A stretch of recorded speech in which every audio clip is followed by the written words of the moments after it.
Okay. तो देखो, आज का जो हमारा टॉपिक है वो है आपको सबसे फर्स्ट तो मैं आपको सिलेबस एक बार दिखाती हूँ। जैसे जो आपका जावा का सिलेबस है वैसे तो आप सब लोगों ने पहले से देख रखा होगा, बट स्टिल एक बार हम आपको दिखाना चाहेंगे।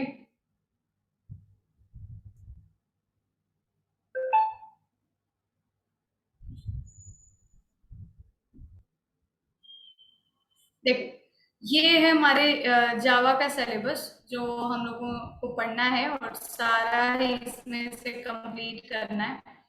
और बाकी तो ठीक है।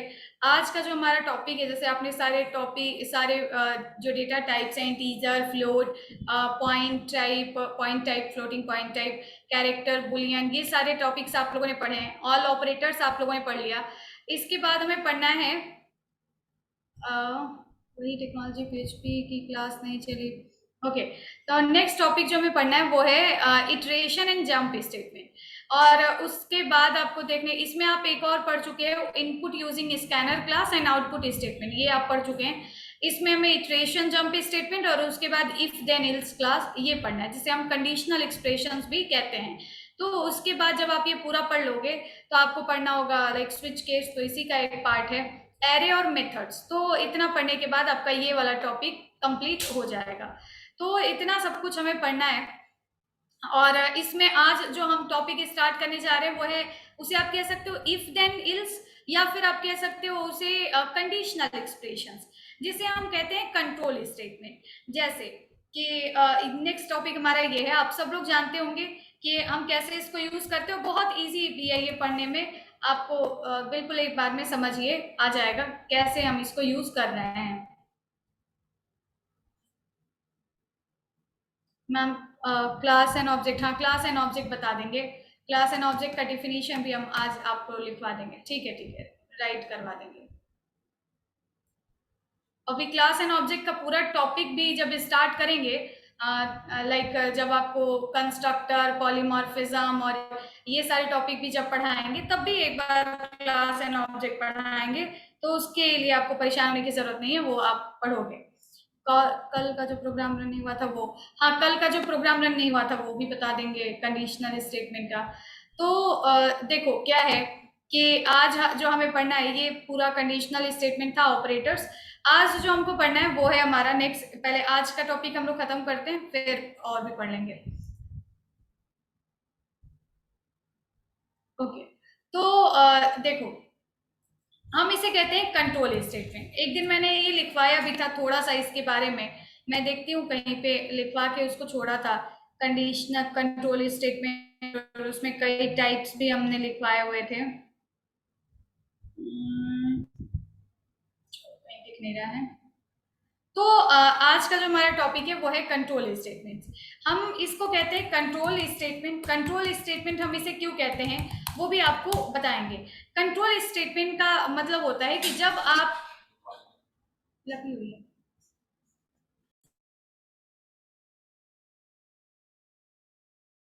ओके। तो हम इसे कंट्रोल स्टेटमेंट, कल का टास्क समझ नहीं आया, कल टास्क ही कहाँ दिया हुआ था, रुक जाओ अभी बताएंगे। तो देखो कंट्रोल स्टेटमेंट हम इसको क्यों कहते हैं। जैसे कंट्रोल स्टेटमेंट का मतलब ये है जब आप प्रोग्राम की हर लाइंस को एग्जीक्यूट नहीं कराना चाहते। ठीक है। देखो एक बेसिक सब हमारा कॉन्सेप्ट ये है ना कि सबसे पहले हम लोग क्या पढ़ने वाले हैं। सबसे फर्स्ट हम लोग कुछ बेसिक कॉन्सेप्ट्स पढ़ते हैं। जैसे मान लो कि हम कंडीशंस कैसे प्रोग्राम में लगाते हैं, प्रोग्राम में कैसे हम कंडीशंस लगाते हैं, प्रोग्रामिंग में कैसे हम लूपिंग स्टेटमेंट्स, कैसे हम लूप्स एग्जीक्यूट करते हैं। जैसे कल हम लोग लूप पढ़ेंगे, और आप ये मान के चलो कि बहुत सारे कॉन्सेप्ट्स आपको लूप के मिलने वाले हैं, क्योंकि बहुत इंपॉर्टेंट होता है लूप और हर जगह यूज भी होता है।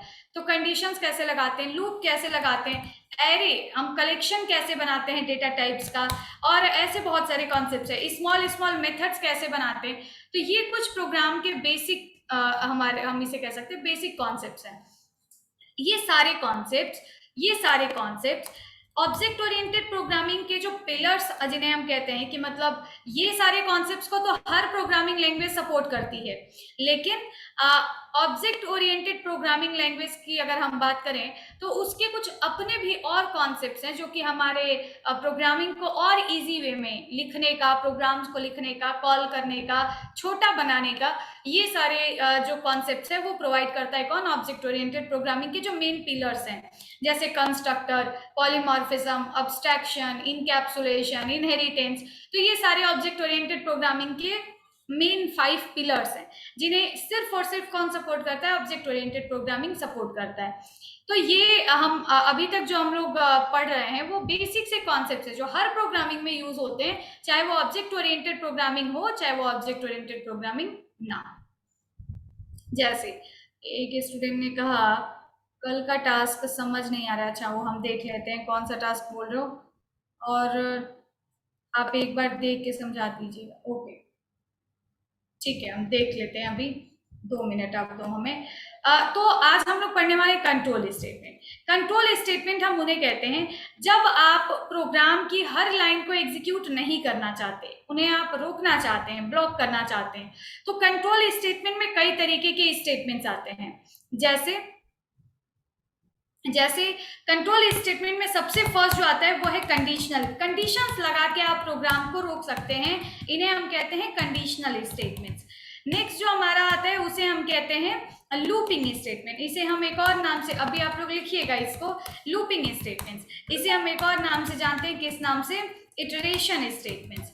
और एक जो आता है नेक्स्ट लास्ट, जिसे हम कहते हैं ब्रांचिंग स्टेटमेंट्स, और इन्हें हम एक और नाम से जानते हैं जिसका नाम है क्या? Jumping statement. तो ये सारे कुछ ऐसे स्टेटमेंट्स हैं जो कि हमें पढ़ना है। कंडीशनल स्टेटमेंट्स जो है इनको हम कंट्रोल स्टेटमेंट्स के नाम से भी जानते हैं। तो सबसे फर्स्ट वाला हमें पढ़ना है जिसे हम कहते हैं कंडीशनल स्टेटमेंट्स। अब कंडीशनल स्टेटमेंट्स क्या होते हैं? कंडीशनल स्टेटमेंट्स हम उन्हें कहते हैं, सबसे फर्स्ट हमें जो पढ़ना है वो है कंडीशनल स्टेटमेंट। कंडीशनल स्टेटमेंट्स क्या होता है? कंडीशनल स्टेटमेंट होता है when a programmer wants to block some statements of program based on the condition.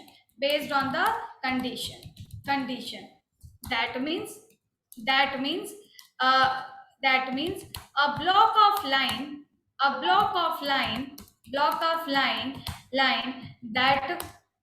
that will execute or not. It totally depends on given condition result. और given condition result आपका 2 में से एक हो सकता है, कि तो ट्रू हो सकता है या फिर फॉल्स हो सकता है। तो जब आप प्रोग्राम की किसी लाइन को कंडीशन के आधार पे ब्लॉक करना चाहते हैं तो हम उसे कहते हैं क्या? Conditional statement. अब कंडीशन कैसे हम लगाते हैं ये हमने आपको पिछली वाली क्लास में बताया हुआ था। कंडीशनल स्टेटमेंट में भी कई तरीके के होते हैं। सबसे फर्स्ट होता है जिसे हम कहते हैं इफ स्टेटमेंट। आप इफ लगा के आप प्रोग्राम की लाइंस को ब्लॉक कर सकते हैं।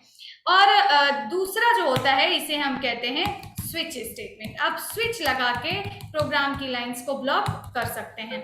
अब इफ स्टेटमेंट के अंदर और बहुत सारे स्टेटमेंट हैं, जैसे आप एक बार सिंपल इफ का यूज कर सकते हो, प्रोग्राम में सिर्फ एक बार इफ लगाया। आप इफ इल्स का यूज कर सकते हो, इफ भी लगाया इल्स भी लगाया, वैसे स्टेटमेंट को हम इफ इल्स स्टेटमेंट बोलते हैं। एक और स्टेटमेंट है जिसे हम कहते हैं, एक और स्टेटमेंट है जिसे हम कहते हैं else if ladder statement. Else if ladder statement. तो इस तरीके से ये 4 स्टेटमेंट्स होते हैं। एक नेस्टेड भी होता है लेकिन वो उसका कुछ अलग से कॉन्सेप्ट नहीं है, वो आप किसी भी एक स्टेटमेंट को दूसरे स्टेटमेंट में यूज करोगे तो उसी को हम नेस्टेड कहते हैं। अब हमें बात करना है सिंपल इफ स्टेटमेंट हम कैसे यूज करते हैं। जैसे आप एक प्रोग्राम समझिएगा, एक मिनट,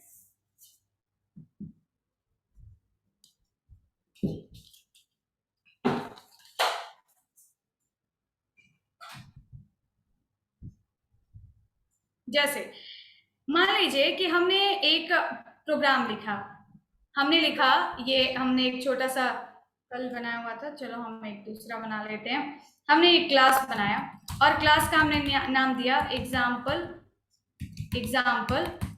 कंडीशन। ठीक है, हमने इसको सेव भी किया, किस नाम से? हमने इसको सेव किया सेम नाम से, एग्जाम्पल कंडीशन डॉट जावा, इस नाम से हमने सेव किया। और हमने क्या किया, यहाँ पे सिर्फ अभी हम एक मेन फंक्शन बना के देखते हैं। जैसे हमने लिखा पब्लिक स्टैटिक वॉइड मेन, और यहाँ पे हमने एक आर्ग्यूमेंट पास किया। आप सब जानते हो स्ट्रिंग टाइप का एरे हम पास करते हैं। अब ये हमारा नॉर्मल स्टेटमेंट। हमने क्या किया कि इसमें हमने कुछ कंडीशनल स्टेटमेंट्स लिखे। अब कंडीशनल स्टेटमेंट आप मतलब समझिए, जैसे मान लो कि हम एक लाइन लिख रहे हो, हमने लिख दिया इंटीजर ए और सपोज कि हमने लिख दिया इंटीजर ए इक्वल्स टू 20, दूसरा हमने लिख दिया इंटीजर बी इक्वल्स टू 30। ठीक है, और हमने क्या किया, एक ब्लॉक बनाया। अब प्रोग्रामिंग में ब्लॉक कहीं पे भी बना सकते हो। ब्लॉक का मतलब ये कर्ली ब्रेसेस की ओपनिंग से लेके क्लोजिंग तक एक रेंज हो गया, एक स्कोप हो गया। ठीक है, ये हो गया हमारा ब्लॉक। और हमने इसमें क्या किया, हमने एक लाइन प्रिंट कराया। हमने लिखा system dot out dot println, और यहाँ पे हमने लिख दिया, सपोज हमने प्रिंट करा दिया रिजल्ट इज और यहाँ पे हमने लिख दिया a प्लस बी। ठीक है, a प्लस बी को हम प्रिंट कराना चाहते हैं। अब ये सही नहीं है, क्योंकि जब भी हम स्ट्रिंग मैसेज के बाद किसी एक्सप्रेशन के रिजल्ट को जोड़ना चाहते हैं, तो हम बीच में यूज करते हैं किसका, प्लस का। अब ये भी एक ब्लॉक है, ये क्या है, ये भी एक ब्लॉक है। लेकिन आप ये भी समझिए, ये एक ब्लॉक है, लेकिन आप अगर इस प्रोग्राम को रन कराते हो तो ये वाली लाइन एग्जीक्यूट होगी कि नहीं होगी? 100% ये लाइन एग्जीक्यूट होगी या नहीं होगी, बताएं। ये लाइन एग्जीक्यूट होगी कि नहीं होगी? होगी, ये लाइन एग्जीक्यूट होगी, क्योंकि इस लाइन को रिस्ट्रिक्ट होने से, रन होने से रोकने वाला कोई नहीं है। ये लाइन कंपाइलर सारी लाइंस को रन करेगा, सेम वैसे इस लाइन को भी रन करेगा, तो ये लाइन हमारी रन होगी। अब जैसे कि ब्लॉक का मतलब क्या होता है, आपको अगर समझना हो तो आप कुछ ऐसे समझ सकते हो, जैसे आपने कई जगह पढ़ा होगा ना कि block of statement execute, block of statement does not execute. तो उसका मतलब क्या होता है, जैसे मान लीजिए कि हमने इन वेरिएबल्स को यहाँ पे डिक्लेयर किया। ठीक है, हमने इन वेरिएबल्स को यहाँ पे डिक्लेयर किया। अब ये प्रोग्राम हमारा सही है या नहीं? अगर मैं मान लो यहाँ एक और वेरिएबल डिक्लेयर कर दूं, हमने लिख दिया c इक्वल्स टू 40। ठीक है, अभी ये प्रोग्राम हमारा सही है। एक लाइन का स्टेटमेंट मैं यहाँ लिखूं, मैंने लिखा system dot out dot println, और यहाँ पे मैंने लिख दिया, हमने लिख दिया रिजल्ट इज और प्लस a प्लस c। अब बताओ ये हमारा प्रोग्राम सही है कि नहीं? अब बताओ ये प्रोग्राम हमारा सही है कि नहीं सही है? सही है कि नहीं? जैसे हम इसको रन करा के देख सकते हैं, कुछ लोग बोल रहे हैं सही है, कुछ लोग बोल रहे हैं सही नहीं है। जैसे हमने रन कराया और हमने लिखा जावा सी और एक प्रोग्राम जिसका नाम है एग्जाम्पल कंडीशन डॉट जावा, हमने रन कराया, और ये गलत है। कह रहे कैन नॉट फाइंड सिंबल, कौन सा सिंबल पे एरर दिखा रहा है? ए पे। ये सही नहीं है। आपको एक बात हमने बताया था, वेरिएबल जब हमने डिफिनीशन लिखवाया था उसमें हमने बताया था वेरिएबल का लाइफ सिर्फ कहां तक होता है, ब्लॉक के अंदर। जिसके अंदर वो डिक्लेयर किया गया है बस उसी ब्लॉक के अंदर वो यूज होगा। ब्लॉक के बाहर, जैसे ही ब्लॉक के बाहर हमारा कंपाइलर जाता है, वेरिएबल की लाइफ टाइम भी क्या हो जाती है, एक्सपायर हो जाती है। तो ये वेरिएबल ए जो है वो कहाँ यूज किया गया, इस ब्लॉक के अंदर। ये कर्ली ब्रेसेस लगाने से एक ब्लॉक बन गया इस ब्लॉक के अंदर, और इस ए नाम के वेरिएबल को आप यूज भी बस कहां तक कर सकते हैं, इस ब्लॉक के अंदर। इस ब्लॉक के बाहर अगर आप ए को प्रिंट कराने की कोशिश करेंगे तो आपको एरर मिलेगा। सी तो मिल जाएगा लेकिन ए वेरिएबल को ये रिसीव नहीं कर पाएगा। ए क्या है, ये समझ ही नहीं पा रहे ए क्या है, क्योंकि आपने इस ब्लॉक पे डिक्लेयर किया है। ये अब भी हम लाइन को किसी ब्लॉक के अंदर, किसी कंडीशन के अंदर डालना चाहते हैं। ठीक है, जैसे हमने आपको प्रोग्राम लिखा है, जैसे मान लो कि कुछ प्रोग्राम्स ओपन करते हैं, उन्हीं के आधार पे आपको ये सारे स्टेटमेंट्स बताएंगे।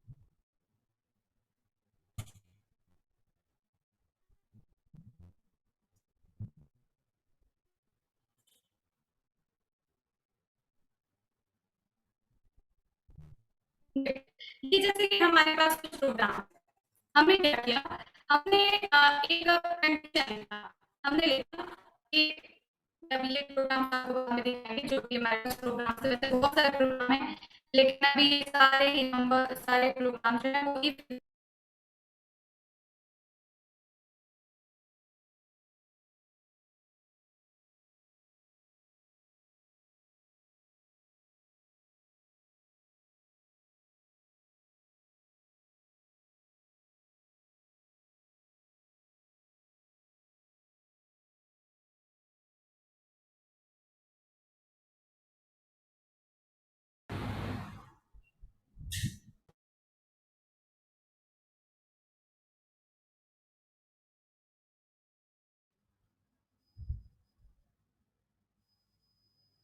सॉरी डिस्कनेक्ट हो गया था, आई थिंक इंटरनेट की वजह से।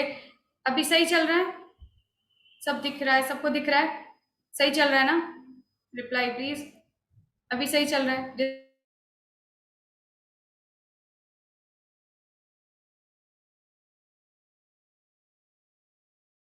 हमने लिखा write a program to input two numbers, write a program to input two numbers and write a program to input numbers and and add the numbers if first number is if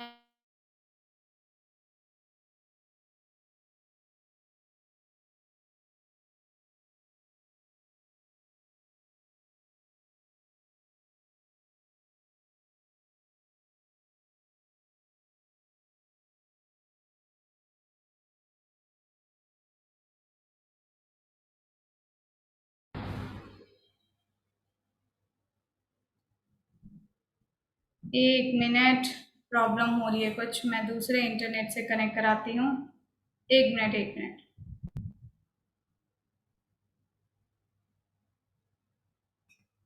एक minute, screen share कर रहे हैं पुष्पेंद्र, एक minute. अगर फिर से disconnect होगा तो हम दूसरे इंटरनेट से कनेक्ट कराएंगे। स्क्रीन शो नहीं हो रहा है, वॉइस क्लियर नहीं आ रही। अभी भी शो नहीं हो रहा है क्या? अभी शो हो रहा है सबको? अब सही है ना?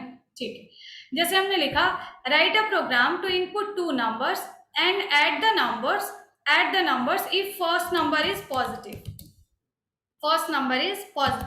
and subtract the number if first number is negative। या अभी के लिए बस इतना ही रखते हैं, मान लो इतना हमने लिखा हुआ है। अब सबसे फर्स्ट हमें क्या करना है कि हमें एक नंबर मान लो इनपुट कराना है, यूजर से इनपुट कराना है। उसके लिए आप सबको पता है हम क्या करते हैं, हम इंपोर्ट कराते हैं एक पैकेज जिसका नाम है java.util. एक क्लास का नाम है जिसका नाम है स्कैनर। अब हमें स्कैनर क्लास का ऑब्जेक्ट बनाना पड़ता है ताकि हम स्कैनर क्लास के अंदर बने फंक्शंस को एक्सेस कर पाएं। क्यों ऑब्जेक्ट बनाते हैं? ताकि हम स्कैनर क्लास के अंदर बने फंक्शंस को एक्सेस कर पाए। कौन से फंक्शंस को? Next int, next float, next bool, ये सारे बुलियन, ये सारे जो फंक्शंस हैं इनको। अब हमने क्या किया, दो वेरिएबल्स बनाए, हमने लिख दिया a एंड b। ये दो हमारे पास वेरिएबल्स हैं। हम इन दोनों की वैल्यू यूजर से इनपुट कराना चाहते हैं, लेकिन पहले हम एक मैसेज डिस्प्ले कराना चाहते हैं यूजर को ताकि वह समझ जाए कि यहाँ दो वैल्यूज इनपुट करानी है। हमने लिख दिया प्लीज इंटर टू नंबर्स। और यहाँ पे हमने क्या किया कि नंबर्स इनपुट करा। सपोज हमने लिखा ए नाम का एक वेरिएबल जो पहले से डिक्लेयर हो चुका है, तो दोबारा डिक्लेयर करने की जरूरत है नहीं। हम ऐसे भी कर सकते हैं, तो मतलब हम डायरेक्ट ऐसे लिखेंगे ए इक्वल्स टू। अगर हम ना भी लिखें तो जावा में हम कहीं पे भी वेरिएबल्स डिक्लेयर कर सकते हैं, तो इसका मतलब हम ऐसे भी लिख सकते हैं, एक साथ डिक्लेरेशन और इनिशियलाइजेशन। डिक्लेयर किया इंटीजर ए इक्वल्स टू और ऑब्जेक्ट का नाम इज स्कैन डॉट, क्योंकि इंटीजर टाइप का वेरिएबल है तो फंक्शन काम करेगा नेक्स्ट इन। ठीक है, वैसे ही हमने दूसरी वेरिएबल फिर को डिक्लेयर भी किया और इनिशियलाइजेशन भी किया, लिख दिया स्कैन डॉट नेक्स्ट इन, ये बन गया हमारा फंक्शन। अब हमें क्या करना है कि हमें दो नंबर, आपका टास्क क्या है, आपका स्टेटमेंट क्या है, पहले हम ये देखते हैं कि हमारा स्टेटमेंट क्या है, फिर हम देखते हैं कि उस स्टेटमेंट के ऊपर कंडीशन क्या है। तो स्टेटमेंट हमारा, टास्क हमारा जो लाइन एग्जीक्यूट होगी, कंडीशन वाली लाइन कभी भी एग्जीक्यूट नहीं होती है, इफ वाली लाइन एग्जीक्यूट नहीं होती है, इल्स वाली लाइन एग्जीक्यूट नहीं होती का मतलब उसका कुछ आउटपुट नहीं आता। वो सिर्फ ये डिसाइड करने के लिए होता है कि ये ब्लॉक इस कर्ली ब्रेसेस की ओपनिंग से क्लोजिंग तक की लिखी हुई लाइंस एग्जीक्यूट होंगी कि नहीं होंगी। ठीक है, तो हमने सबसे पहले हमें करना क्या है, तो इसमें हमें ऐड कराना है, write a program to input two numbers, input हमने करा लिया, and add the numbers. Your task is to add the numbers. Okay, if we have to add the number like system.out.println, और यहाँ पे अगर हमें इन दोनों नंबर्स को ऐड करना है तो हम लिखेंगे एडिशन इज, और हमें दोनों को ऐड करना है, that means plus A plus B. ये दो वैल्यूज थी जो जिसकी वैल्यू हमने यूजर से इनपुट कराई। अगर हम अभी आपसे कहें कि ए प्लस बी का रिजल्ट क्या आएगा तो आप कहोगे हमें नहीं पता। It totally depends on run time, ये रन टाइम पे डिसाइड किया जाएगा, रन टाइम पे जो यूजर वैल्यू इनपुट करेगा वो आएगा। ठीक है, अब हमें करना क्या है, अगर हम ऐसे ही लिख देंगे तो फिर ये लाइन, ये वाली लाइन बिना किसी रिस्ट्रिक्शन के एग्जीक्यूट हो जाएगी धड़ल्ले। लेकिन हमें क्या करना है, इस लाइन के एग्जीक्यूट कराने से पहले, नहीं ये ऐसे ही एग्जीक्यूट नहीं होगी, इसके एग्जीक्यूट होने से पहले एक कंडीशन है। कंडीशन कैसे लगाना है ये आपको सोचना है, लेकिन लगाया जाता है किसके साथ, इफ के साथ। तो इफ के साथ हम इसके बीच में लगाते हैं कंडीशन। अब आप स्टेटमेंट पढ़िए और उसको एक कंडीशन में बदलिए। जैसे कंडीशन क्या होगी, if the first number is positive, first number कौन सा है, ए, और ए पॉजिटिव है कि निगेटिव है हम कैसे डिसाइड करेंगे, उसकी वैल्यू से। मतलब अगर ए की वैल्यू बड़ी है किससे, 0 से, तो हम कहेंगे कि ए जो है वो क्या है, पॉजिटिव है। या अगर ए की वैल्यू 0 के बराबर भी है तो भी हम कहेंगे कि ए जो है वो क्या है, पॉजिटिव है। तो इस तरीके से हमने लिखा if A is greater then 0। ठीक है, अब मेरी बात आप समझिए, जब भी हम लोग इफ लिखते हैं किसी प्रोग्राम में, अगर आपने सिर्फ एक बार इफ का यूज किया या फिर आपने कई बार सिर्फ इफ का यूज किया, जैसे आप इस इफ के बाद आपने एक और इफ लगा दिया, इस इफ के बाद आपने एक और, मल्टीपल कंडीशंस अलग अलग लगा रहे हैं और हर कंडीशन की अपने कुछ स्टेटमेंट्स हैं, तो इसे हम कहते हैं सिंपल इफ स्टेटमेंट। इसे हम कहते हैं simple if statement. Normally if लगाया गया, इफ के साथ इल्स या दूसरा इल्स इफ, ये सब नहीं लगाया गया है। तो अब यहाँ पे इफ सिर्फ एक अकेला कौन है, यहाँ पे इफ है और इफ का कंडीशन, इफ के स्टेटमेंट्स हैं। अब ये वाला स्टेटमेंट अगर आप कर्ली ब्रेसेस नहीं भी लगाते हो, मतलब अगर आप इफ का ब्लॉक नहीं भी बनाते हो, इफ का ब्लॉक बनाने की जरूरत हमें तब पड़ती है जब इफ के अंदर कई लाइन्स हैं, मतलब कई लाइंस, कई स्टेटमेंट्स आपको एग्जीक्यूट कराना है, उस टाइम पे आपको इफ का ब्लॉक बनाने की जरूरत है। ठीक है, अगर इफ के हिसाब से सिर्फ एक लाइन एग्जीक्यूट करानी है, उस टाइम पे हमें ब्लॉक बनाने की कोई जरूरत नहीं है, उस टाइम पे हम नॉर्मली ऐसे भी लिख सकते हैं। तो जैसे मान लो अगर यहीं पे हमें लिखना हो कि अगर a की वैल्यू 0 से बड़ी हो तो हमें दोनों को ऐड करना है, अगर a की वैल्यू 0 के बराबर हो, मतलब a इक्वल 0 हो, तो उस टाइम पे हमें क्या करना है, हमने लिख दिया सिस्टम डॉट आउट डॉट प्रिंटल। अगर 0 के बराबर हो तो हमें क्या करना है कि सिर्फ फर्स्ट नंबर और सेकेंड नंबर को माइनस करना है, तो हमने लिख दिया सब्ट्रैक्शन इज, और यहाँ पे लिख दिया प्लस a माइनस b।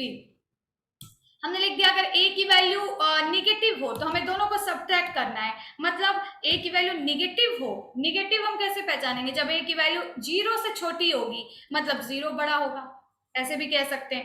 तो उस टाइम पे हमें क्या करना करना है, उस टाइम पे हमें system.out.println और उस टाइम पे हमको क्या करना है, उस टाइम पे हमको क्या करना है, मल्टीप्लीकेशन कराना है। हमने लिख दिया मल्टीप्लीकेशन रिजल्ट इज, और यहाँ पे हमने लिख दिया plus A multiply by B. तो ये जो हम लिख रहे हैं कई स्टेटमेंट, कई बार सिर्फ इफ लिखा गया, सिंगल इफ। जितनी बार आपका कोई भी स्टेटमेंट इफ से स्टार्ट होगा हर बार कंडीशन चेक की जाएगी, लेकिन उसके अंदर की लाइन एग्जीक्यूट होगी कि नहीं होगी ये डिपेंड करेगा किस पे, हमारे इफ के साथ लिखे हुए कंडीशन पे।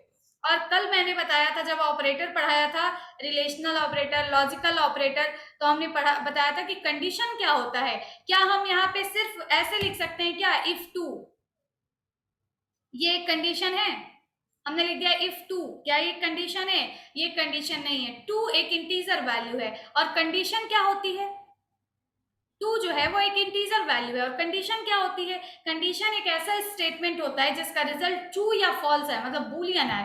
तो इस तरीके से, हाँ वेरी गुड, तो ये जो होता है हमने लिख दिया टू, टू सही नहीं है, हाँ आप लिख दोगे 2+4, ये कंडीशन नहीं है। आप लिख दोगे 5-0, ये कंडीशन नहीं है। कंडीशन क्या है, कंडीशन है 5 इज ग्रेटर देन 0, ये एक कंडीशन है। जो जिसमें रिलेशनल ऑपरेटर हो, लॉजिकल ऑपरेटर हो, वो कंडीशन है। तो इस तरीके से आपको ध्यान से यहाँ पे स्टेट में कंडीशन कैसे बनानी है वो आपको सोचना पड़ेगा। अब कंडीशन क्या कह रही है, कैसी कंडीशन है, उसके हिसाब से आप रिलेशनल ऑपरेटर या लॉजिकल ऑपरेटर का यूज करेंगे। तो ये हमने यूज किया। अब जैसे इस प्रोग्राम को आप रन करा के देख सकते हो, हमने लिख दिया Java C dot tool the compiler tool, और यहाँ लिख दिया example condition dot Java, run कराया। इसको एक बार रन कराते हैं, हमने लिख दिया एग्जाम्पल कंडीशन, और अभी आपको मैसेज है please inter 2 numbers, the first number is 30, the second number is, the second number के हिसाब से कोई कंडीशन नहीं लग रही है क्या, किसी कंडीशन में बी का यूज किया गया, ये देखो सिर्फ इसमें ए का यूज किया गया, इसमें भी ए का यूज किया गया, इसमें भी ए का, तो बस अगर ए की वैल्यू मिल जाए तो आप पता कर सकते हो कौन सा कंडीशन ट्रू होगा। या ये भी हो सकता है कि इसमें से एक साथ 2 कंडीशन सही हो जाए, हो सकता है ना, क्योंकि इफ अगर आप 10 बार लिख रहे हो, अलग अलग इफ लिख रहे हो, तो हो सकता है कि उसमें से जो है 10 में से 10 सही हो जाए, हो सकता है एक सही, हो सकता है एक भी सही नहीं, तो ये डिपेंड करता है। तो 30 के हिसाब से अगर आप देखोगे तो इसमें से कौन सा कंडीशन सही है, पहला, दूसरा कि तीसरा, तो हम कहेंगे इसमें से हमारा कंडीशन सही है कौन सा वाला, पहला वाला, दूसरा वाला कि तीसरा वाला, तो पहला वाला। 30 इज ग्रेटर देन 0, पहला वाला सही है। 30 इक्वल 0 सही नहीं है, 30 से 0 बड़ा है, ये भी सही नहीं है, तो ये सही है। अभी हमने दूसरी वैल्यू इनपुट की 20 एंड द एडिशन इज 50। एक चीज आपको बस ये ध्यान देना है, ये तो आप समझ गए, ये बहुत आसान है। जब भी किसी भी स्टेटमेंट को एग्जीक्यूट होने से पहले किसी कंडीशन की जरूरत है, रिस्ट्रिक्शन की जरूरत है, जब तक ये कंडीशन सही ना हो तब तक ये स्टेटमेंट एग्जीक्यूट नहीं होगा। उसके लिए हम यूज करते हैं किसका, इफ स्टेटमेंट का। और जितनी बार आप इफ, कहीं भी कोई स्टेटमेंट जितनी बार इफ से शुरुआत होगा हर बार कंपाइलर उस कंडीशन को चेक करेगा। जैसे कि अगर यहाँ पे मैं लिख दूं इक्वल्स टू 0, ध्यान से देखिएगा, और अगर मैं ए की वैल्यू इनपुट कराऊं 0, तो बताइए कौन कौन सा इफ सही होगा, एक पहला वाला इफ, दूसरा वाला इफ, तीसरा वाला इफ, की कौन सा,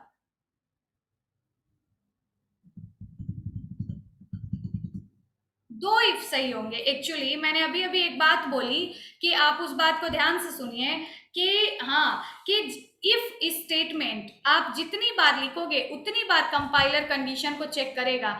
इसका मतलब यहाँ भी इफ से शुरुआत है, ये भी चेक होगा, यहाँ भी इफ से शुरुआत है, ये भी चेक होगा, जरूरी है चेक होगा, यहाँ भी इफ से शुरुआत है, ये वाला कंडीशन भी चेक होगा। जितनी बार कंडीशन इफ से शुरुआत होगी उसकी, उतनी बार कंडीशन चेक होगा ही होगा। तो इसका मतलब ये भी चेक होगा, ये भी चेक होगा और ये भी चेक होगा। लेकिन ये, अब ये वाला कंडीशन आप देखिए, अगर हम ए की वैल्यू 0 इनपुट करते हैं तो ये कंडीशन ट्रू हो जाएगी, क्यों, क्योंकि 0 इक्वल्स टू 0 सही हो जाएगा। ये वाला भी ट्रू हो जाएगा क्योंकि 0 इक्वल्स टू 0। ये वाला सही नहीं होगा क्योंकि 0 0 से छोटा नहीं है। तो इस हिसाब से 2 स्टेटमेंट्स एग्जीक्यूट होंगे, पहला वाला और दूसरा वाला। लेकिन तीसरा कंडीशन सही नहीं है तो ये वाली जो लाइन है वो क्या हो जाएगी, स्किप हो जाएगी। एक बात और ध्यान देने वाली है कि जब भी हम लोग ऐसे लिखते हैं तो ये वाला स्टेटमेंट ऐसे लिखा हुआ तरीका सिर्फ तब के लिए सही है जब इफ के नीचे सिर्फ एक लाइन लिखा हुआ हो। जैसे जैसे हाँ, इसका ब्लॉक बना सकते हैं। जैसे मान लो हमने लिखा ऐसे, ऐसे भी सही है। और इफ के ब्लॉक के अंदर अगर एक ही लाइन है तो ये ब्लॉक ना भी लगाओ तब भी सही है, ऐसे भी सही है। ठीक है, डिपेंड्स।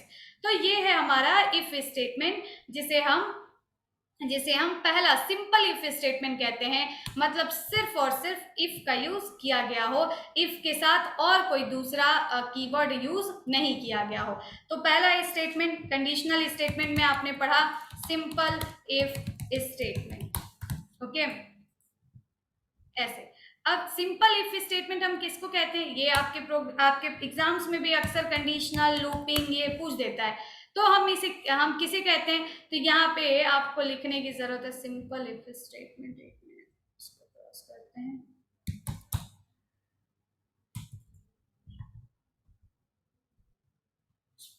देखो, तो थोड़ा सा इसका डिफिनीशन लिखते हैं। सिंपल इफ स्टेटमेंट, छोटा लिखा रहा है।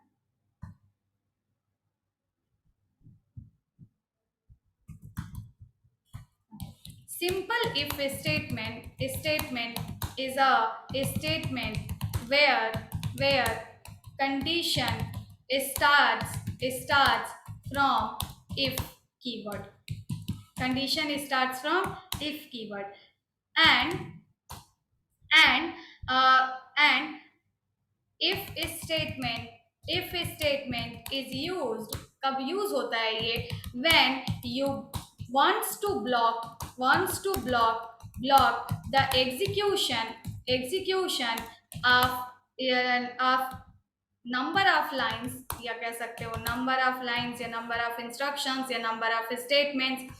तो wants to block the execution of number of statements based on the condition जब ट्रू होगी तो स्टेटमेंट एग्जीक्यूट होगा, कंडीशन जब ट्रू नहीं होगी तो स्टेटमेंट एग्जीक्यूट नहीं। क्लियर है? इसे हम कहते हैं सिंपल इफ स्टेटमेंट। इसे भी आप सिंपल इफ स्टेटमेंट ही कहेंगे। तो इस तरीके से हम सिंपल इफ स्टेटमेंट का यूज करते हैं। अब इसी के बाद आता है कौन सा? If ills statement. इसी के बाद आता है कौन सा? If ills. जिसको स्क्रीनशॉट लेना है इस प्रोग्राम का स्क्रीनशॉट ले लेगा। जिसको स्क्रीनशॉट लेना है इस प्रोग्राम का स्क्रीनशॉट ले लेना, ताकि मैं इसको हटा सकूं। हटा सकते हैं इसको। ये क्लियर है? इसमें कुछ पूछना चाहते हो? ये क्लियर है ना? ये इजी है। ये कंडीशंस आपको सब समझ में आएगा। आपको थोड़ा सा कंफ्यूजन स्टार्ट होगा कहाँ से? लूपिंग स्टेटमेंट से। ठीक है, थोड़ा सा कंडीशंस का थोड़ा सा जो है कंफ्यूजन स्टार्ट होता है प्रोग्रामिंग में। Looping statement, looping methods, array, string buffer, ये सब थोड़े से कंफ्यूजन वाले पॉइंट्स है। बाकी कंडीशनल स्टेटमेंट में आपको कंफ्यूजन नहीं होगा, ये आसान पॉइंट्स है।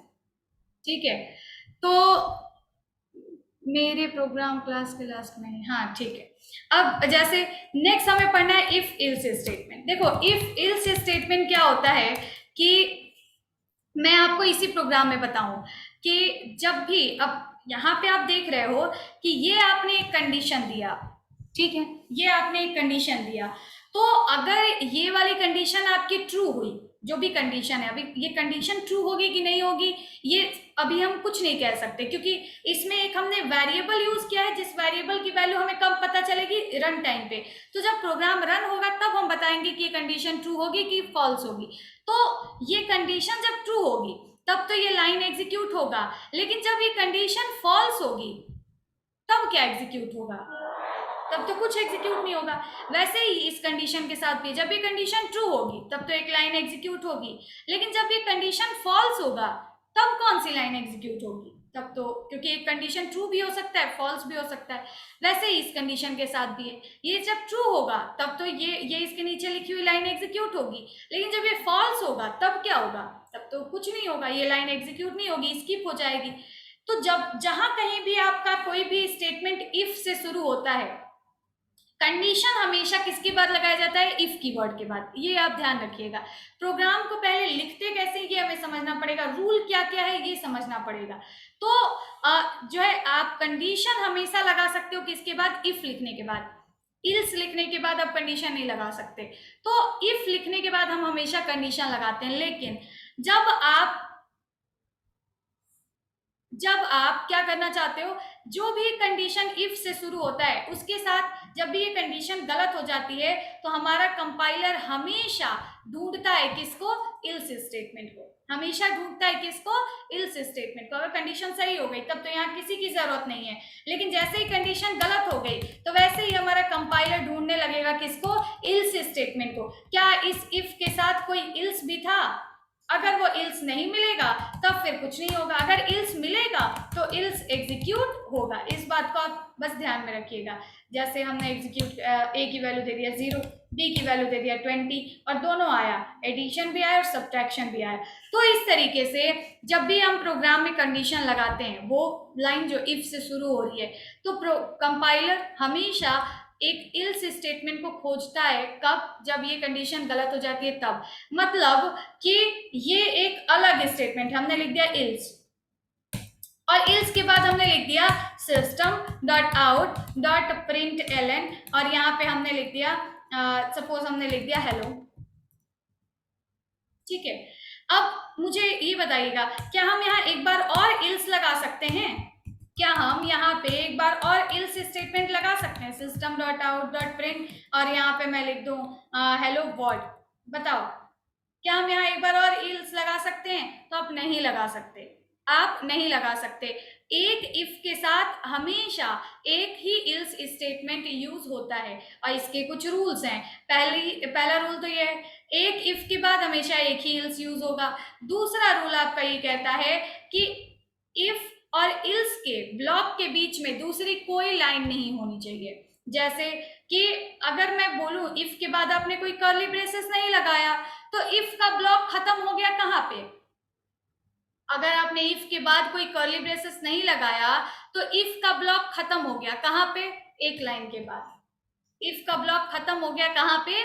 एक लाइन के बाद, तुरंत नेक्स्ट वाली लाइन के बाद। तो अगर हम इसके बीच में एक और लाइन लिख दें, हम लिख दें system dot out dot print और यहाँ पे मैं लिख दूं ओके, या यहाँ पे मैं लिख दूं एंड ऑफ इफ, क्या ये सही है? क्यों, क्या ये सही है?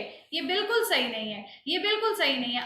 ये सही होता, ये प्रोग्राम आपका सही होता कब? अगर आपने इसको ऐसे लिखा होता, ऐसे लिखा होता, तब ये प्रोग्राम सही होता। लेकिन अभी अगर आपने सिर्फ ऐसे लिखा है तो ये वाला प्रोग्राम आपका सही नहीं है। इसे आप रन कराओगे तो एरर आ जाएगी, आप रन करा के देख भी सकते हो। जैसे हमने रन कराया और एरर आ रही है। तो इस तरीके से आप इफ और इल्स के ब्लॉक के बीच में दूसरी लाइंस को यूज नहीं कर सकते। ठीक है, तो ये स्टेटमेंट हम इसको कहते हैं इल्स स्टेटमेंट। ये कुछ ऐसे स्टेटमेंट्स होते हैं जब आप चाहते हो, हमारे पास कंडीशन एक ही है लेकिन सेम कंडीशन अगर सही हो तो दूसरे स्टेटमेंट एग्जीक्यूट हो, सेम कंडीशन अगर गलत हो तो दूसरा स्टेटमेंट एग्जीक्यूट हो। यहाँ पे आप लगा सकते हो इफ एंड इल्स। हमें ये भी देखना होता है जब भी हम इफ और इल्स का यूज करते हैं दोनों में से कोई एक ही एग्जीक्यूट होगा, कि तो इफ वाला स्टेटमेंट कि तो इल्स वाला स्टेटमेंट। ठीक है, तो इस तरीके से हमने लिखा if we have a block of another statements, if we have a block of another statements that will execute when the given condition with if, that will execute when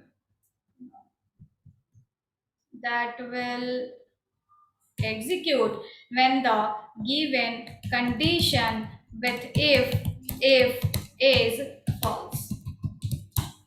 Okay, else is always used after the else. A program does not contain independent else. मतलब एक programme में सिर्फ ills statement नहीं आ सकता, सिर्फ if statement आ सकता है, लेकिन सिर्फ इल्स स्टेटमेंट नहीं आ सकता। इल्स स्टेटमेंट हमेशा किसके बाद आता है? इफ के बाद आता है। क्या लिखा है मैंने, गलत लिखा है क्या? Ills is always used after the if,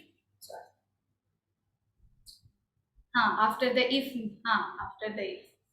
A program does not contain independent else, ठीक है। if if condition if condition given with else given with if is true, then compiler does not check does not check does not check या does not execute else block else block else block any direct condition cannot be applied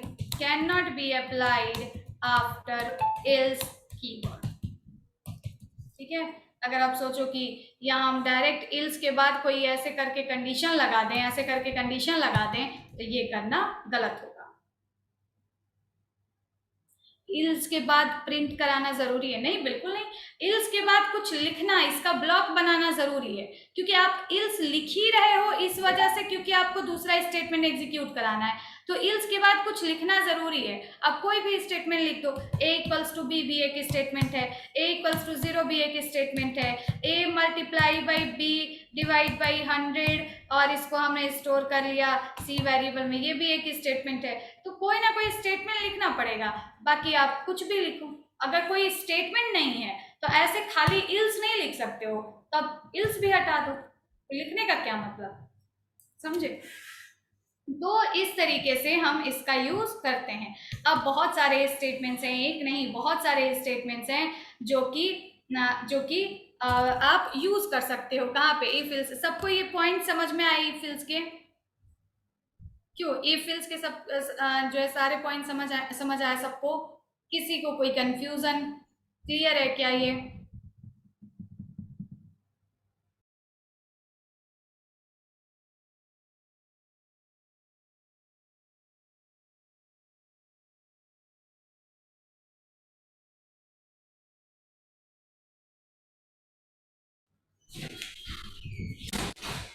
all clear? Okay, clear है सबको। अब कुछ programmes इस पे बता देते हैं। पानी चाहिए मुझे। Yes ma'am, clear, okay. अब कुछ प्रोग्राम्स आपको बता देती हूँ इस छोटे छोटे से, जल्दी जल्दी से, ताकि आप उसको देखें और कुछ प्रोग्राम समझ लें। इन सारे प्रोग्राम जो भी मैं बनाऊंगी, क्योंकि मैं एक ही पेज पे बनाती हूँ, बार बार क्लास वगैरह बनाना पड़ता है, तो आप लोग इसके स्क्रीनशॉट्स ले सकते हैं। आप लोग स्क्रीनशॉट इसका ले लीजिएगा, जिसको भी लेना होगा, ताकि आप इफ इल्स में के एग्जाम्पल के तौर पे उसको लिख सकें। अब जैसे कि मुझे कुछ प्रोग्राम्स बनाने, मैं प्रोग्राम्स कुछ दिखाती हूँ आपको, और आप इसका भी स्क्रीनशॉट लीजिएगा, इसका आप स्क्रीनशॉट लीजिएगा, और ये सारे प्रोग्राम जो आज मैं नहीं बना पाऊंगी वो आप बना के ले आइएगा। जितने मैं बनाऊंगी वो छोड़ दीजिएगा, बाकी आप ले आइएगा। इसका स्क्रीनशॉट सभी लोग ले लो। नीचे भी कुछ है, इनके भी ले सकते हो,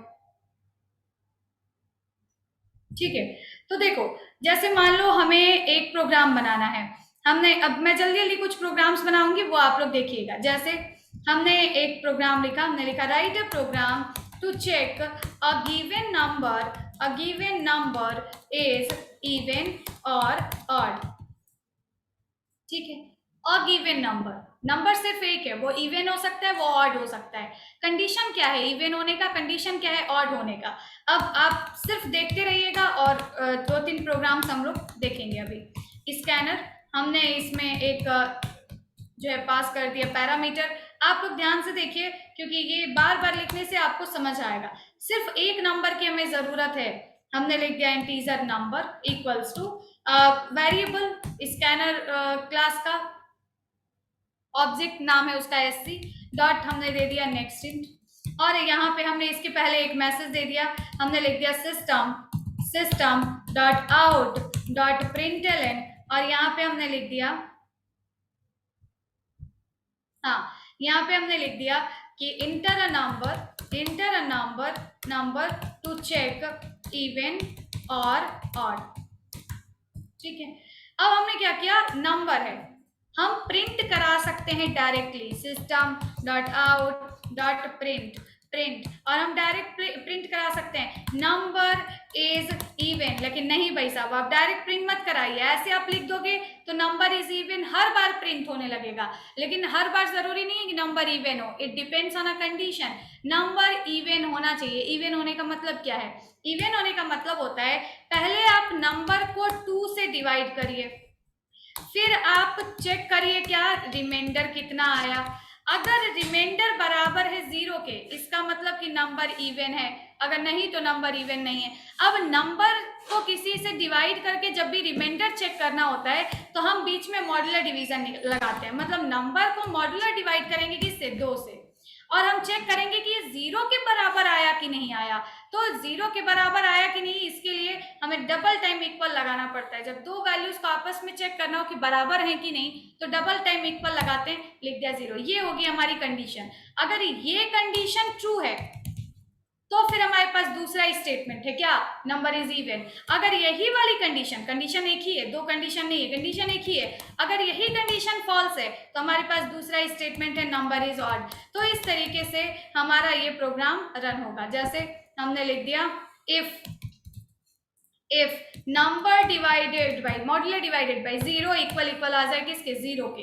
तो ये जो है मॉड्यूलर डिवाइडेड बाई 2 इक्वल आ जाए 0 के, तो नंबर इज इवन। अब एक ही लाइन है तो हमें कर्ली ब्रेसेस लगाने की कोई जरूरत नहीं। इफ के तुरंत बाद यूज करेंगे इल्स, और इल्स एग्जीक्यूट होगा तब जब नंबर को 2 से डिवाइड करें और 0 ना आए। तो अगर आप दुनिया का कोई भी नंबर ले लो तो उसको जब आप 2 से डिवाइड करोगे तो 2 ही वैल्यू आ सकती है। कौन कौन सी, अगर हम एक वैल्यू को, कोई भी नंबर आप ले लो, उसे हम जब 2 से डिवाइड करते हैं तो रिमाइंडर सिर्फ 2 ही आ सकता है। कौन सा, जी की तो 0 आ सकता है, की तो 1 आ सकता है। रिमाइंडर की तो 0 आ सकता है, की तो 1 आ सकता है ना। तो अगर 0 हुआ तो इवन है, तो बाकी अगर 1 हुआ तो ऑटोमेटिक चेक हो जाएगा कि क्या है, ऑड है। तो इस तरीके से हम बनाते हैं किसका, इवन ऑड का प्रोग्राम। इसका आप स्क्रीनशॉट ले सकते हैं। ठीक है, दूसरा हम प्रोग्राम देखते हैं। हमने लिखा, इसको मैं, चलो हमने लिखा import java dot util dot scanner semicolon. हमने एक क्लास बनाया, हमने लिखा बोट नाम का, हमने एक क्लास बना दिया और कॉपी किया, सेव किया। हमने चेक कर दिया बोट डॉट जावा नाम की हमने क्लास बनाई। हमें चेक करना है कि write a program to check a man is a man or woman, or you can say person is eligible to voting or not। अब एक आदमी का जो है वोट के लिए एलिजिबल है कि नहीं, हम कैसे पता करते हैं, हम पता करते हैं उसकी एज से।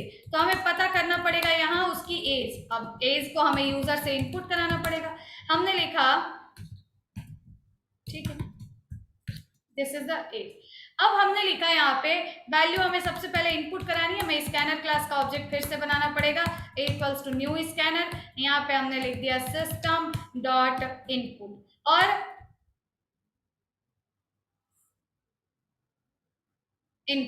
और हमने क्या किया, एक मैसेज दिया, हमने लिखा system dot out dot println, और ये इसमें हमने एक मैसेज दिया प्लीज इंटर योर एज। अब ये लाइन को हमें हमेशा डिस्प्ले कराना है, तो इसको हम ऐसे ही बाहर लिखेंगे, प्लीज इंटर योर एज।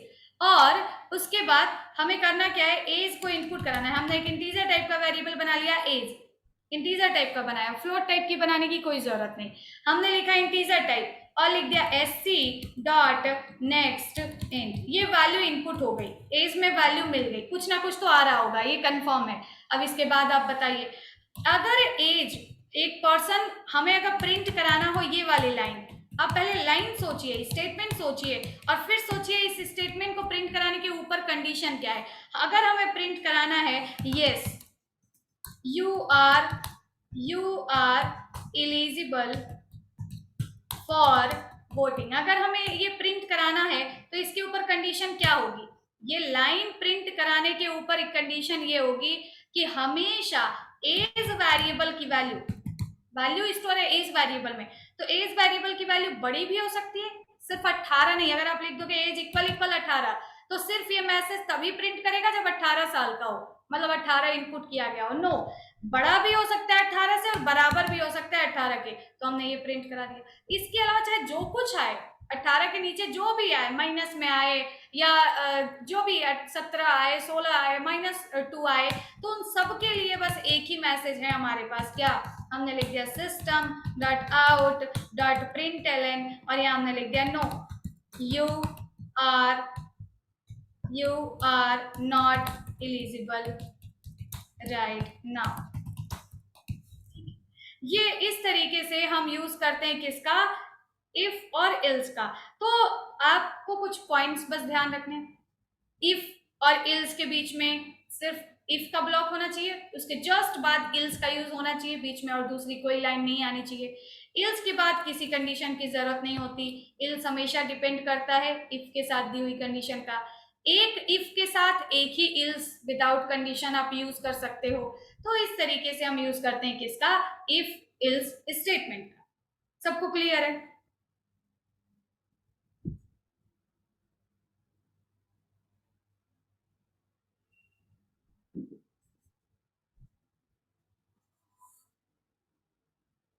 ठीक है, तो ये इसका स्क्रीनशॉट लीजिए रंजीत, को इसका स्क्रीनशॉट लेना है ले लो।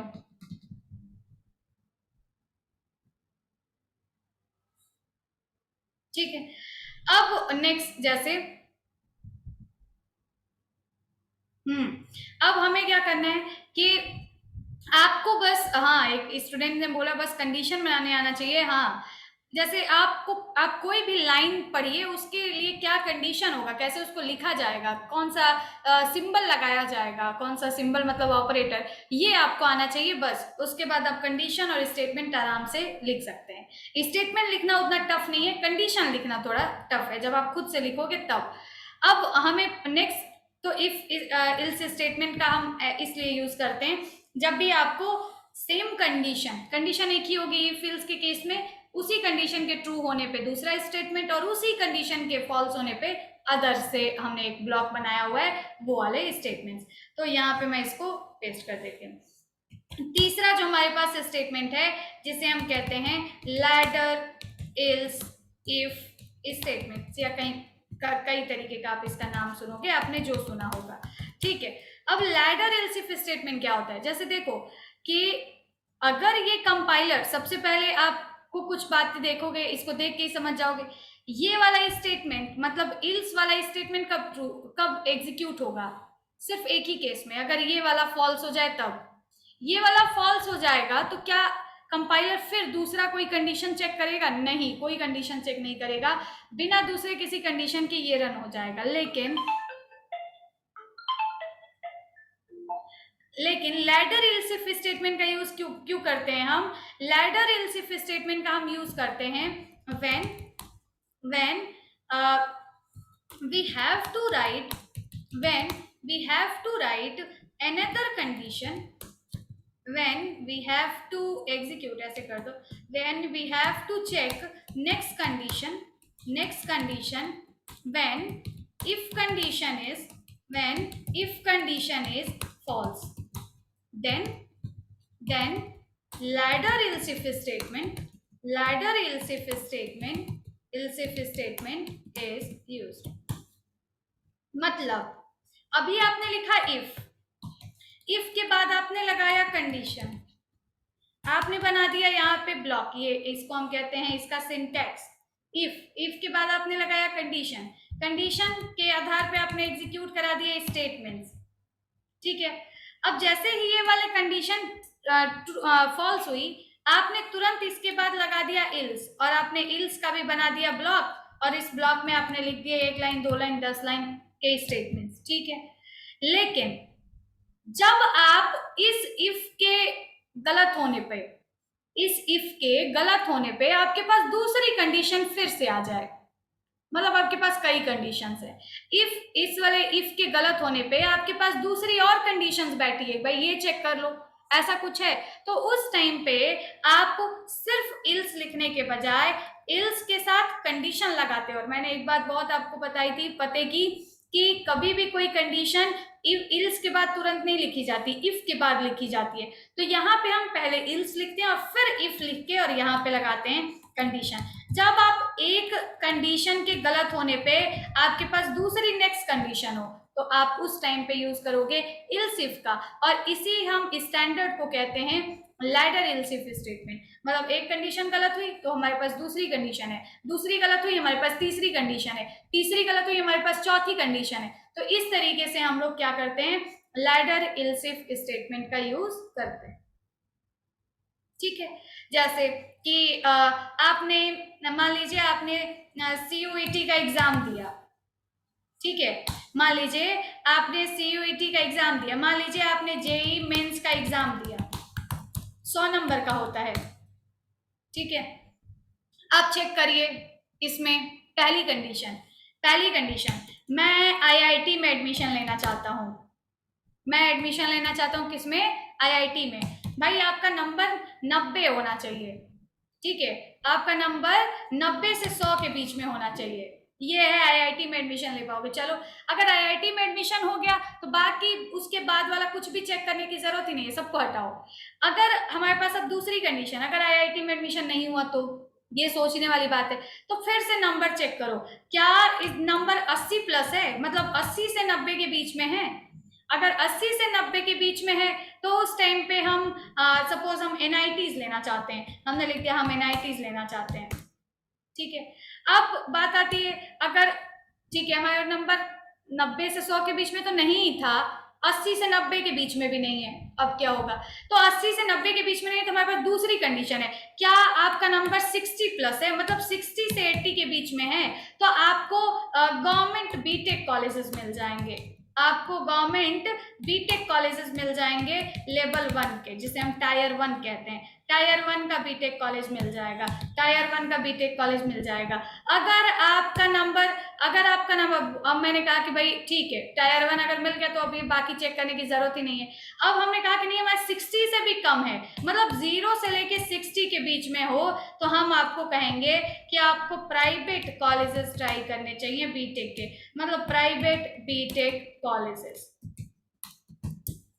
तो इस तरीके से हमारे पास जब एक कंडीशन के गलत होने पे नीचे और दूसरी कंडीशन है, इस दूसरी पहली दूसरी दोनों गलत हो गई तो हमारे पास तीसरी भी है, पहली दूसरी तीसरी तीनों गलत हो गई तो मेरे पास चौथी कंडीशन भी है। तो जब इस तरीके से हमें जो है कंडीशंस को लगाना हो उस टाइम पे हम यूज करते हैं किसका, लैडर इल्स इफ का, मल्टीपल कंडीशंस। लेकिन आपको कुछ पॉइंट्स ध्यान रखना होगा कि in ladder else if statement, in ladder else if standard या statement, only one condition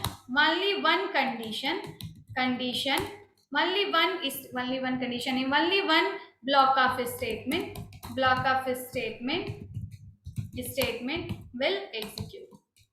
मतलब आप लैडर इल्सिफ स्टेटमेंट 10 बार लगा दीजिए, लेकिन सारा जो है एक साथ एग्जीक्यूट नहीं हो सकता, सारे कंडीशंस, कोई भी दो कंडीशंस एक साथ सही नहीं हो सकते, एक बार में एक ही कंडीशन सही होगा। जैसे अगर हमें IIT मिल गया तो बाकी सबको हटा दो, चेक करने की जरूरत ही नहीं है, सब स्किप हो जाएंगे। अगर हमें NIT मिल गया तो ये नीचे वाले दो चेक करने की जरूरत ही नहीं है, इसको हटा दो। अगर हमें ये वाला मिल गया तो फिर हमें नीचे वाला ये चेक करने की जरूरत ही नहीं, इसको हटा दो। इस तरीके का जब कॉन्सेप्ट लगाना हो, स्टेटमेंट लिखना हो, तो उस टाइम पे हम यूज करते हैं किसका, लैडर इल्सिफ स्टेटमेंट का। अब मुझे आप ये बताइएगा, इसमें हम अगर स्टेटमेंट प्रिंट करना चाहें कि okay you are eligible for NITs, okay you are eligible for IITs, तो उस टाइम पे हमारा ये पूरा स्टेटमेंट एग्जीक्यूट डिपेंड करता है किसकी वैल्यू पे, किस वेरिएबल की वैल्यू पे। यहाँ पे हमें इनमें से कौन सा एग्जीक्यूट कराना है, वो किस पे डिपेंड करता है, किसकी वैल्यू पे डिपेंड करता है, क्यों, किसकी वैल्यू पे डिपेंड करता है, किसकी वैल्यू पे डिपेंड करता है?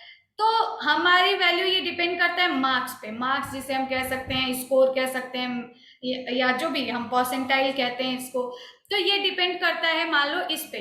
तो हमें बस एक वैल्यू यूजर से पूछनी है, उसकी आधार पे हम कई सारे कंडीशंस लगा सकते हैं। जैसे मान लीजिए कि इसका इसका एक एग्जांपल देखना, एक वैल्यू हमें इनपुट करानी है, हमने लिखा, फिर से वही लिखना पड़ेगा, हमने लिखा import java.util.scanner, हमने लिख दिया क्लास ladder else, ठीक है, और इसको हमने सेव भी किया ladder else डॉट जावा। हम बनाते हैं मेन फंक्शन में, लिखते हैं public static void main, this is the main function, pass the parameter of main function that is a array of string type। यहाँ पे भी array लगा सकते हो, या फिर ये array यहाँ पे वेरिएबल के साथ भी लगा सकते हो, कैसे भी लगा सकते हो, वेरिएबल के बाद भी लगा सकते हो, ऐसे। तो अब एक वैल्यू हमें इनपुट करानी है, हमने लिख दिया कि स्कैनर क्लास का object scanner sc equals to new scanner and pass the parameter, हमने पास कर दिया सिस्टम डॉट इनपुट, और एक वैल्यू हमें इनपुट कराना है, हमने लिखा system dot out dot println, और यहाँ पे हमने एक मैसेज प्रिंट कराया, हमने लिखा please enter please enter please enter please enter your marks of JEE advance. चलो आईआईटी में एडमिशन मेन से नहीं होता, एडवांस से होता है, हमने एडवांस लिख दिया, ठीक है। उसको हमने एक वेरिएबल में स्टोर कर लिया, इंटीजर टाइप, हमने लिख दिया integer marks equals to sc dot next int, ऐसे। अब हमने क्या किया कि हमें मार्क्स के हिसाब से आपको ये बताना है कि कौन से स्टेटमेंट्स, कौन सा इसमें से स्टेटमेंट एग्जीक्यूट होगा। क्या आपको लगता है कि जेई मेंस का कोई भी एक ऐसी वैल्यू आ सकती है, कोई भी एक ऐसा मार्क्स आ सकता है जिसमें हमें दोनों मिल जाएं, आईआईटीज भी मिल जाए, एनआईटीज भी मिल जाए, ऐसा कुछ हो सकता है? ऐसा कुछ हो सकता है? ऐसा नहीं हो सकता कि आपको दो स्टेटमेंट एक साथ एग्जीक्यूट कराना पड़े, ऐसा कंडीशन नहीं आए, तो सब में से कोई एक ही एक बार में एग्जीक्यूट कराना हो, तो उस टाइम पे आप लैडर एल्स इफ का यूज करोगे। जैसे पहला कंडीशन है हमारा, मैं लिखना चाहूं अगर system dot out dot println, मैं लिखना चाहूं यस, मैं लिखना चाहूं ये you are eligible for IITs। तो ये हम कब लिख सकते हैं? जब हमारा मार्क्स क्या हो, जो है हमने एक कंडीशन लगाई, हमने लिखा मार्क्स, आप लोग बताओ कैसे कंडीशन लगाएंगे, हमने लिखा मार्क्स इज ग्रेटर देन 90 या इक्वल्स टू, ग्रेटर देन और इक्वल्स टू 90। ये हमारा सही है क्या? ये कंडीशन सही है क्या? ये कंडीशन सही है क्या? तो हम कहेंगे ये अगर मान लो कि हमारी वैल्यू कुछ ऐसी आ गई, मान लो हमारी वैल्यू कुछ है 200, किसी ने इनपुट कर दिया 200, जबकि 200 का होता ही नहीं है, ठीक है, किसी ने इनपुट कर दिया 200, तब भी तो ये कंडीशन ट्रू हो जाएगी ना, कि फॉल्स होगी? कंडीशन तो आपकी तब भी ट्रू हो जाएगी। तो हमें ये करना है कि 90 से 100 के बीच में हो, तब कैसे कंडीशन लगाएंगे? 90 से 100 के बीच में हो तब कैसे कंडीशन लगाएंगे?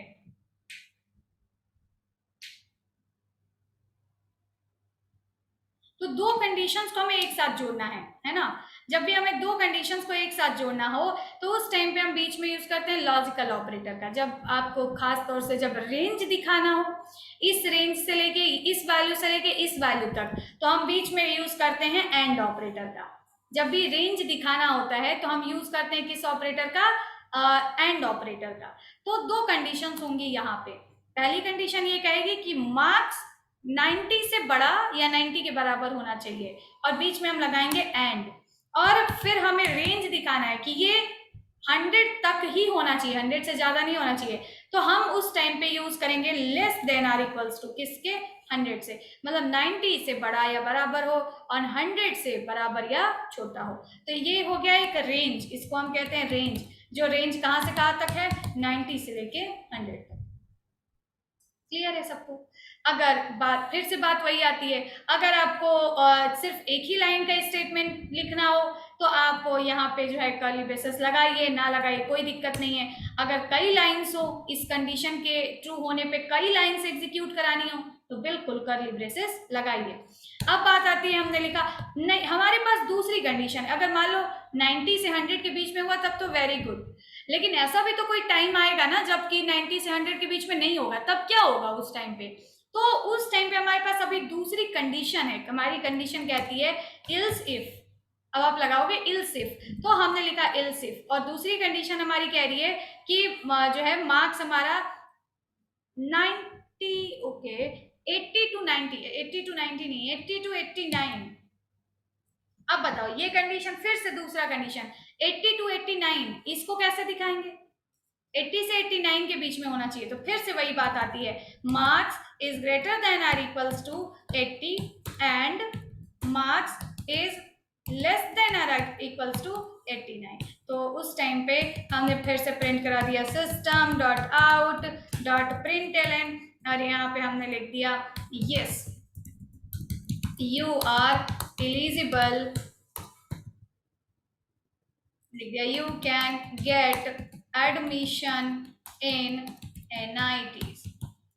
ठीक है, नेक्स्ट हमने लिखा, अब हमारे पास अगर ये भी गलत हो गई तो हमारे पास अभी और दूसरी कंडीशन है, हमने लिखा else if marks is greater then, फिर से एक रेंज है, कहाँ से कहाँ तक, तो हमारी रेंज है अभी हमने 80 तक को कवर किया ना, हमारी रेंज है, हमने लिख दिया marks is greater than 60 and marks is less than or equals to what, 80 तक का ऑलरेडी कवर किया हुआ 79, हमने यहाँ पे प्रिंट करा दिया system dot out dot println, हमने लिख दिया you can get admission in tier 1 BTech colleges।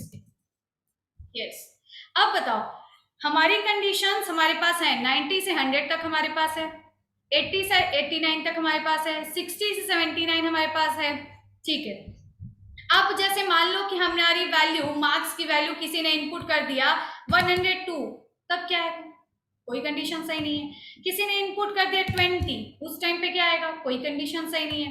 किसी ने इनपुट कर दिया -20, तब क्या आएगा, कोई कंडीशन सही नहीं है। तो आप चाहते हो कि बाकी इन कंडीशंस को छोड़ के बाकी हर टाइम पे एक डिफॉल्ट स्टेटमेंट डाल दें, डिफॉल्ट मैसेज डाल दें, तो हम लगा सकते हैं directly ills without any condition, हमने लिख दिया इल्स, और यहाँ पे हमने प्रिंट करा दिया it is optional, you can use अगर जरूरत है तो, अगर लगता है कि नहीं सारी कंडीशंस पहले से ही हमारे पास फुलफिल हैं, हमें जरूरत नहीं है एक एक्स्ट्रा इल्स की, तो कोई जरूरत नहीं। हमने लिख दिया इल्स बिना किसी कंडीशन के, और एक ही आप इल्स लिख सकते हो, कई इल्स नहीं लिख सकते। हमने लिख दिया योर मार्क्स इज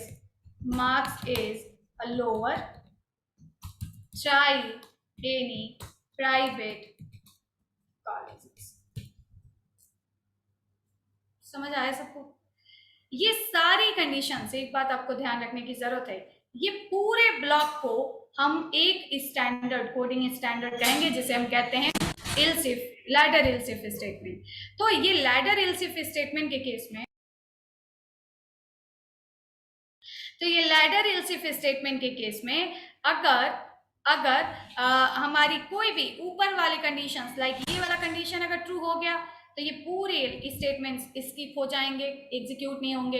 अगर ये गलत हुआ तब ये वाला चेक होगा, और अगर ये सही हो गया तो इसके नीचे वाले दोनों स्किप हो जाएंगे, चेक नहीं होंगे। तो इस तरीके से हमारा ये स्टेटमेंट एग्जीक्यूट होता है। हमने लिखा, कंपाइल कराया लैडर इल्स डॉट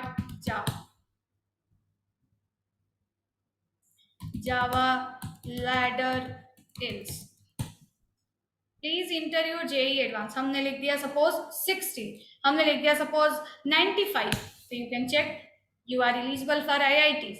हमने लिख दिया सपोज, फिर से एक बार रन कराते हैं, हमने लिख दिया -200, and your marks is lower. हमने लिख दिया, फिर से रन कराया, हमने लिख दिया 105, योर मार्क्स इज लोअर। तो आप उन कंडीशंस को देखिए जिससे आपने कवर किया है, जो कंडीशन और उसका स्टेटमेंट आप लिखेंगे उसी के हिसाब से चेक होगा। और ये प्रोग्राम, कभी भी कोई प्रोग्राम ऐसे अपने आप काम नहीं करता, अपने आप कुछ नहीं सोचता, आप जो कंडीशन लगाएंगे उसी के आधार पे चलेगा। सबको क्लियर है? लैडर एलसिफ का सिंटैक्स सबको क्लियर है, कैसे लिखा जाएगा, क्यों स्टूडेंट्स, ऑल क्लियर?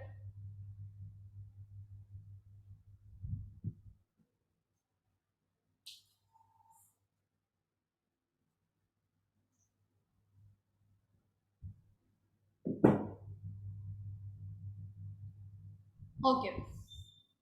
अब बात आती है कि हमारे पास एक और स्टेटमेंट, एक कंडीशन लगाने का एक और तरीका है जिसे हम कहते हैं, हमारे पास कंडीशन लगाने का, इसको मैं कॉपी करके रख देती हूँ यहाँ पे।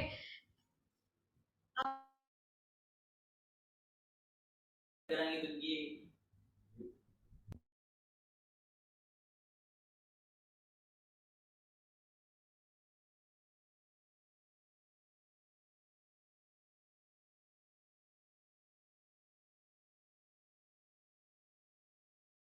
अब हमारे पास कंडीशन लगाने का एक और तरीका होता है जिसे हम कहते हैं स्विच स्टेटमेंट। ये भी कंडीशन लगाने का एक तरीका है, लेकिन आप हर तरीके के स्टेटमेंट में इसको फिट नहीं कर सकते। इसका कुछ अपना फिक्स लाइक स्टैंडर्ड है कि आप इसी टाइप के स्टेटमेंट में बस स्विच स्टेटमेंट को यूज कर सकते हैं। हर टाइप के कंडीशन में ये फिट नहीं होता है। जैसे इफ हर टाइप के स्टेटमेंट में फिट हो जाता है, आपके पास कोई भी कंडीशन हो और उस कंडीशन के आधार पे स्टेटमेंट हो, वो कंडीशन आप इफ के थ्रू लगा सकते हैं, लेकिन हर कंडीशन आप स्विच के थ्रू नहीं लगा सकते। स्विच का अपना कुछ स्पेशल कंडीशन है, लाइक कि स्विच फ्लोट टाइप के वैल्यूज पे अगर कंडीशन लगाना हो तो काम नहीं करता। स्विच अगर बुलियन टाइप की वैल्यूज पे कंडीशन लगाना हो तो काम नहीं करता। ठीक है, तो इस तरीके से हम स्विच का यूज करते हैं। तो स्विच स्टेटमेंट होता क्या है? Switch statement is used to execute different statements based on the different values of a variable or expression variable or expression। तो स्विच स्टेटमेंट का यूज हम करते हैं किसी वेरिएबल के या किसी एक्सप्रेशन के अलग अलग वैल्यू के हिसाब से अलग अलग आपको स्टेटमेंट एग्जीक्यूट कराना हो, उस टाइम पे आपके पास वो सारी कंडीशंस आप इल्सिफ लैडर से भी लगा सकते हैं, लेकिन स्विच ज्यादा कंफर्टेबल पड़ेगा, ज्यादा इजी पड़ेगा, आप ऐसा कर सकते हो। तो ये लाइन अगर आप एक लाइन बस आप देखो, यही काफी है। Use to execute different statements, अलग अलग स्टेटमेंट्स हों based on the different values of variable. तो अगर आपके पास, जैसे सपोज करो हमारे पास कुछ ऐसा प्रोग्राम है, हमने लिखा राइट अ प्रोग्राम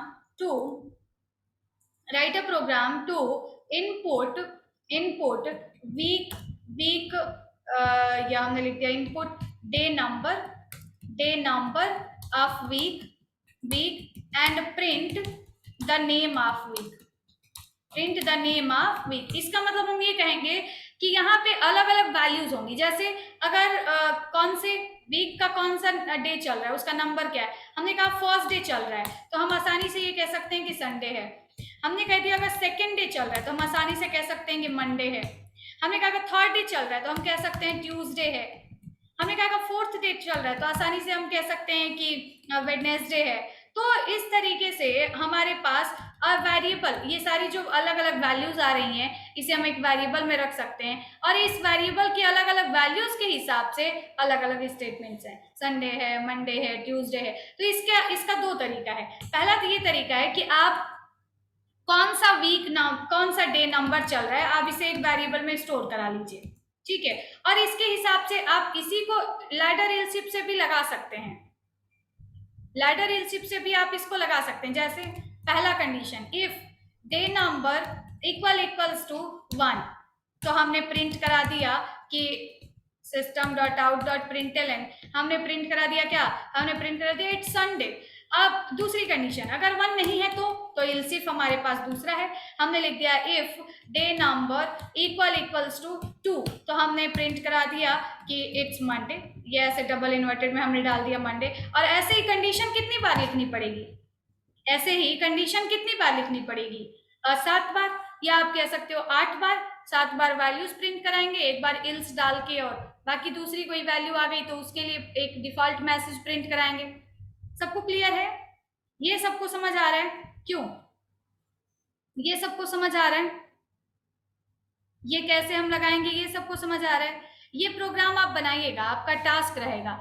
ये प्रोग्राम जो मैंने यहाँ पे लिखा हुआ है कि डे नंबर इनपुट कराइए और कौन सा दिन है उसे प्रिंट कराइए, ये पूरा प्रोग्राम आप बनाइएगा जो है लैडर इल्सिफ का यूज करके, और हम बनाते हैं स्विच का यूज करके। तो इसी को आप स्विच के यूज से भी बना सकते हो। जैसे अब स्विच कहता है कि जिस वैल्यू के हिसाब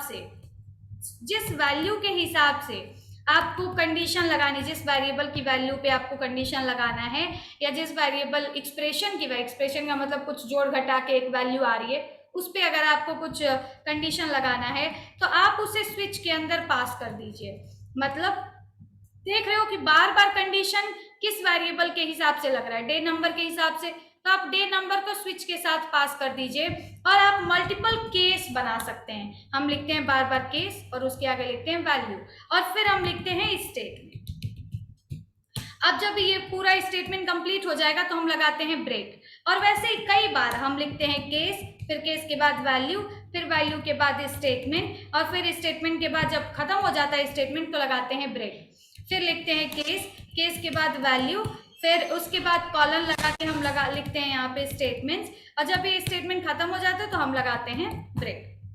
ठीक है, तो इस तरीके से हम स्विच स्टेटमेंट का यूज करते हैं। ये मैं आपको कल इसका एक एग्जाम्पल बता दूंगी, बाकी डिफिनीशन और ये बता दिया है, क्योंकि अभी दूसरा हमारा एक वेबिनार है, एक छोटा सा मीटिंग है, तो उसको हमें इसी मीटिंग से ज्वाइन करना है। ठीक है, तो सबको ये समझ आया कंडीशनल स्टेटमेंट? अच्छा, स्क्रीनशॉट मत लो, ये पूरा फाइल में अपलोड कर दूंगी। जैसे देखोगे ना पैनल पे ये वीडियो, स्क्रीनशॉट देने में टाइम लगेगा। पैनल पे ये वीडियोस जो अपलोड किए जाते हैं, ये आप लोग 1 मिनट में देख लो।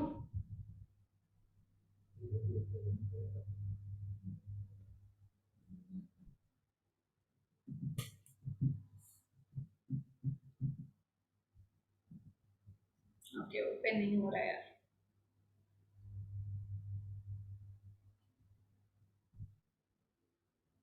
अपनी टेकफाइल की वेबसाइट नहीं चल रही है। मतलब नहीं है, बच्चा ज्वाइन कर लेगा तो करके नहीं करोगे मीटिंग? प्लीज मैम 1 मिनट लगेगा, कह रहे हैं सब।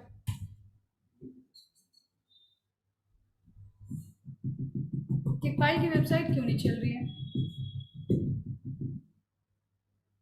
अच्छा ठीक है, स्क्रीनशॉट, अच्छा मैं आपको स्क्रीनशॉट इसका कल दे दूंगी, क्योंकि अभी मैंने बताया ना क्लास है थोड़ा सा, एक इसी पे मीटिंग है 7:30 से ही। ठीक है, तो अभी मैं रखूँ क्या, ये मीटिंग मैं इंड करती हूँ, बाकी आप लोग कल। क्यों साइट नहीं चल, सब कह रहे हैं 1 मिनट कल। अभी मैं इसको, जब आप वीडियो देखोगे ना, जब आप वीडियो देखोगे तो उस वीडियो के नीचे एक डाउनलोड का बटन बना रहेगा। आज का वीडियो अपलोड हो जाएगी अभी 8 बजे तक, उसके नीचे एक डाउनलोड का बटन बना रहेगा, मैं टेलीग्राम में मैसेज कर दूंगी। उस डाउनलोड पे क्लिक करोगे तो वो फाइल डाउनलोड हो जाएगी, जो ये पूरी फाइल है। तो आज की क्लास के लिए थैंक यू सो मच। कल लूपिंग पढ़ाएंगे, आप सभी लोग ज्वाइन करिएगा, और आज की क्लास के लिए थैंक यू, एंजॉय।